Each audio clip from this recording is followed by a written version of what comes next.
yesterday, Trump spoke at a rally in Asheville, North Carolina. Polls are showing that Kamala Harris is surging in North Carolina, and now we're in like a very light purple, potentially swing state situation in that state, especially because the Republican running for governor, Roy Cooper's term limited out, is an absolute lunatic and was in attendance at this rally as well. But Trump is just like reeling right now. So here he is taking credit for the lowering of insulin co-payments to $35, which is what Biden signed into law via the Inflation Reduction Act in 2022. Trump's taking credit here. Now he's going for the big one, isn't he? Huh? We're going to deliver lower prices, lower drug costs, new options that will dramatically reduce the crushing burden of American patients. Kamala and Joe tried to take credit for $35 insulin. You know that. You know who did that? I did that. I did that. I did the insulin, and it kicked in. And you know, I remember when I did it, it had to be a statute. It was a certain statute that took a certain period of time. I said, I hope I'm elected because somebody's going to get a lot of credit for doing what I got done. I got it done, $35 insulin, and now they take credit for it. It's terrible, terrible. They take credit for a lot of things they shouldn't be taking credit for. You know, they said, congratulations, you did a good job on insulin. That'd be nice. Nobody's going to go crazy about that. Congratulations, because insulin was impossible for people to afford. They were dying. They didn't get it. The expense was, I got it for $35. Nobody thinks it's like even possible.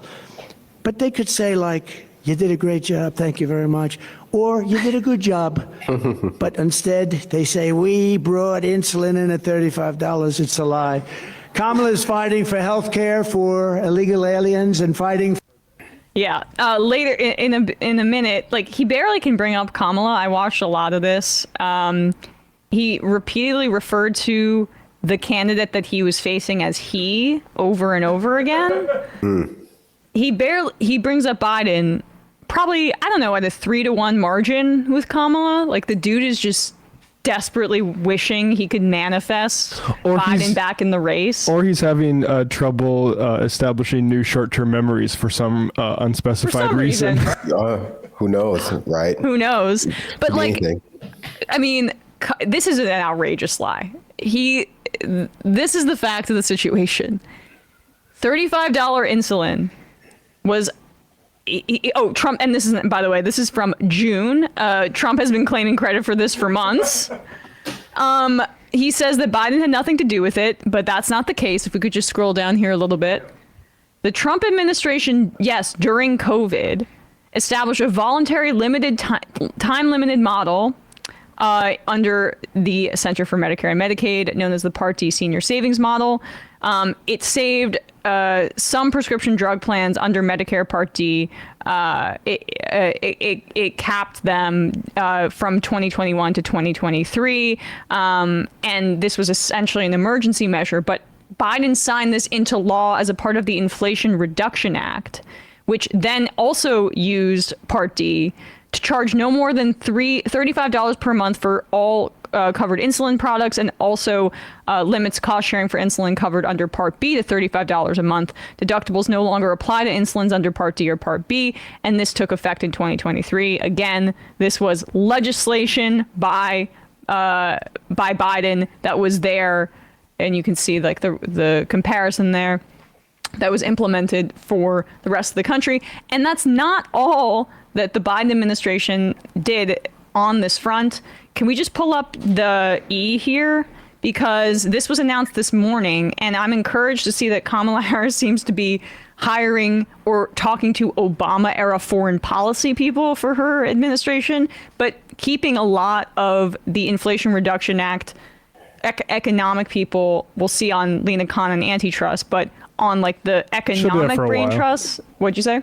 Lena Khan's not going to be fired for a while, at least. I think if she's going to get out. Right. So that's still a question mark. But in terms of who she's staffing her campaign with and then potentially her administration, keeping them on as advisors, a lot of the good people on the economic side are sticking around. So I'm optimistic about this.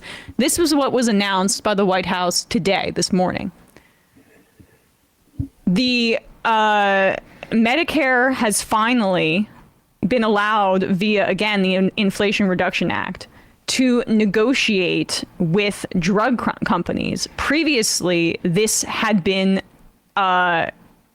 The federal government had not been allowed. Communism, apparently, according to Tim Pool. Right, had not been allowed to basically barter with Big Pharma to reduce the price of drugs, even though Medicare provides health care coverage for 67 million older people, and then also, of course, under Medicaid, disabled Americans. And so clearly their purchasing power and their negotiating power is larger than any other private entity that could do these negotiations.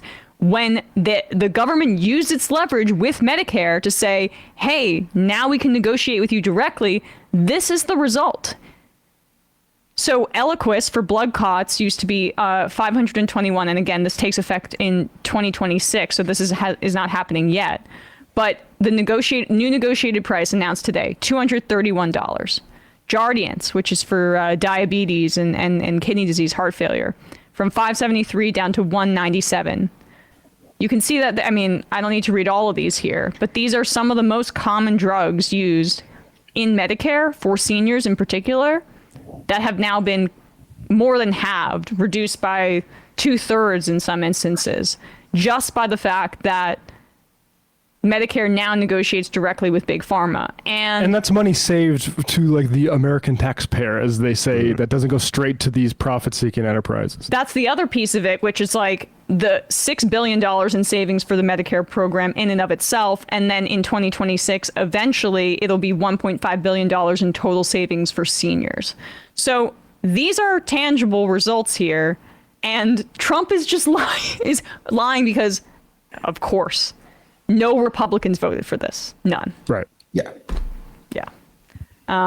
You know, it's worth like sort of pointing out as Trump tries to take credit for that. Like, it would be nice if Republicans were more interested in locking in some of the emergency measures taken during the final year of the Trump administration, Right. such as like the Well, the expanded child tax credit too, exactly. which Vance is saying he's in favor of, but no Republicans voted for again. I would love to believe that about JD Vance, but it's like saying like let's say we like both candidates supported Medicare for all. Don't lie about your other candidate, especially if they support it more than you and their coalition is even more devoted to it than you. Like, I'd love to trust JD Vance on that signaling, but he needs to work on his own party getting on board with that before he starts lying about how his opponents don't support it.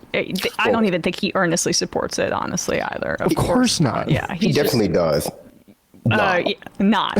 Not. No, I mean, if you've read Hillbilly Elegy, you know that he does not like, poor people. So No. it seems that it seems unlikely that he would step in to, in their minds, reward poor parents for having kids that they couldn't afford. But I think he also knows that most Republican supporters, just like most Democratic supporters, aren't going to look this stuff up. They're going to hear Trump say it. They're going to hear, oh, actually, that thing that you like that happened, that was me. And they'll just believe it, because a lot of politics is just projecting your own morals onto like your candidates, hoping that they actually reflect those. The thing that I think, though, does affect Trump here is that even people who were previously more inclined to believe him now know that he's just like the biggest liar. I mean, this is his third election cycle. And I think if you were to do some word cloud on what the general public thinks about Donald Trump, liar would probably be in the top 5. So that's the benefit the Democrats have here, is that there's just like a less credibility that Trump can even engender to lie effectively. He lies a lot, even for a politician, which is like a crazy thing to have to admit. Yes. Yeah. It's almost like it's pathological. Joe Biden gives him a run for his money, I will say. But Joe Biden was a liar his whole career as well. Absolutely. Yeah. I mean, Joe Biden misremembers. He confabulates, which is different than lying. I mean, that's what was a big scandal in one of his presidential runs. Yeah. He had a plagiarism scandal. There's a whole bunch of. I had a tweet that like Joe Biden lies like a fascist in like 2017 or something. Well, I mean, I think that's why I was making fun of Joe Biden for kind of the moment he dropped out, like also dropping out of the public view. But Yeah. it's kind of been smart. It's been a smart political play because the less he is seen, the harder it is to make this election a referendum about him. You know, Yeah. Trump is just punching at ghosts now. Like, I haven't seen Biden in weeks except for that picture of him on the beach. But that makes it easier for Kamala to like symbolically seem like she's, you know, in charge of this campaign, that she's running it. It kind of tamps down on his ability to like reference things Joe Biden has done, because if he's not literally right in front of Trump, he can't remember him properly. So, you know, it really is like a smart political play that I wouldn't say is motivated by that reason, but it's certainly having that effect. Well, they're also giving Biden the Marjorie Taylor Greene speaking slot at the DNC. So he's opening the DNC, which is like, that means you're trying to hide somebody. But You pre-record that? I know. I mean, they're using the AI Biden, but like also he's actually campaigning with Harris, I think today or tomorrow in North Carolina, which is the first time. And I saw that. I was like, God, I wish they wouldn't. But of all the states, okay, fine, North Carolina, whatever. I just don't want to see that. I mean, the double-edged sword of that is like he's also hidden from public view, and he's presiding over the continued genocide in Gaza. And I think without him being on the campaign trail, the level of pressure. I'm staying in the race. God, I miss those times. Like that also affects, unfortunately, the activism for Palestine, because he's such a lame duck. But on this particular matter, he has complete control. Yeah, I mean, and it also allows people who don't want there to be a referendum on Palestine and the genocide in this election to pretend as though like everyone else who is not Joe Biden is secretly in favor of a ceasefire, because they all signed that letter or released like very, you know, vague statements condemning it back when Joe Biden was both in charge and both portrayed as being in his faculties.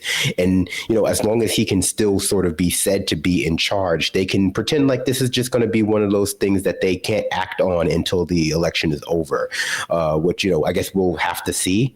That's not really my impression of what could be done right now, but certainly it's what people are arguing. Like the most ardent Democratic Party voters are arguing is holding Kamala back.